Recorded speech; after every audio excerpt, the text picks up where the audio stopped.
Hi guys, ఇంతకుముందు వీడియోకి continue video. నా బియ్యం సత్యనారాయణ పోసే రోజు. ఆ రోజు మాత్రం మార్నింగ్ 4 o'clock లేచి నేనైతే దేవుడి దగ్గర అన్ని హారతి ప్లేట్ అన్నీ రెడీ చేసి ఇక్కడ పెద్దమ్మ వాటి కట్టి హెల్ప్ చేస్తున్నా. అందరం కలిసి ఒక కాడుండి ఎంజాయ్మెంట్గా వంటలు చేసుకుంటేనే బెస్ట్ అండి. మేము ఎక్కడ క్యాటరింగ్లే మేమే అందరం ఇంట్లో చేసుకున్నాం. ఇక్కడ టెంట్ హౌస్ నుంచి 20 కుర్చీస్ 2 tables తెప్పించాం. దేవుడికి నైవేద్యం చెప్పా కదా, రవ్వ కేసరి అని చెప్పేసి ఆ రవ్వ కేసరి అయితే చేసింది పెద్దమ్మ. ఫ్రెష్ అప్ కాగానే చేసింది. అది మడి వంట లెక్క చేయాలి. మడి వంట అంటే లైక్ పెద్దమ్మ అయితే టీ మిల్క్ ఏం తాగకుండా ఫ్రెష్ అప్ కాగానే చేసింది. ఆ తర్వాత ఆలు టమాటా పాలకూర పప్పు అయింది. ఇంట్లో ఎవరు లేం కదా, మా కొంచెం బయట మెట్టల్ పని ఉందని చెప్పి పెద్దనాన్నకు సాంబార్ తాలింపేసి మేమైతే బయటికి పోయాం. ఆ స్టోరీ మొత్తం నేను నెక్స్ట్ షాట్లో అప్లోడ్ చేస్తా.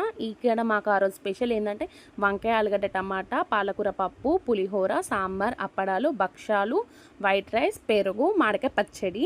ఈ వీడియోకి లైక్ చేయండి. బాయ్.